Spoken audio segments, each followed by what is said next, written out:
Yeah, I think there's a lot of noise currently about the high ball, and it's too much kicking, and people wanting certain laws to change again where uh, it's actually obstruction, where they allow when there's a box kick to sort of glove around the guy, and it sounds like some people want to get that in. We wouldn't like that. We feel it's a skill competing in the air, and there's more tries being scored. Um, there's some talks about taking the heat away in the scrum and let guys pre-engage. I hope that doesn't start to creep into the game. There's some talks that the TMO's involvement is too much.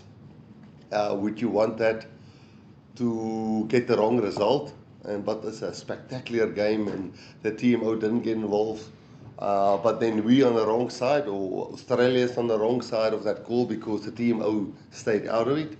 So I think if they can get clarity for that before we go into a World Cup here, it will be great.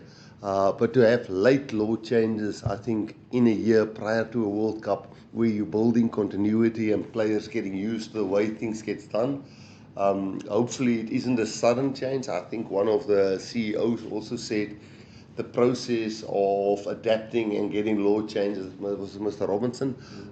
He said that's taking too long. My opinion is, hey, take your time.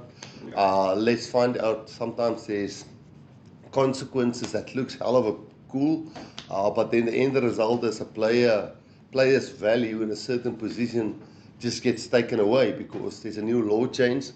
I mean, take Freddie Stewart. If you all of a sudden take him going up into the air away by we call it escort or gloving, where you catch the ball in a vacuum, which is obstruction, which World Rugby sorted out. But now if you say, let's bring that back in, game for all shapes and sizes. He's a tall fullback, maybe not the fastest, but he's great in the air. The scrums got cleaned up just nicely now with what's his name, Mike Cron, sort of being in charge of that. I think scrums are getting refereed 10 times better.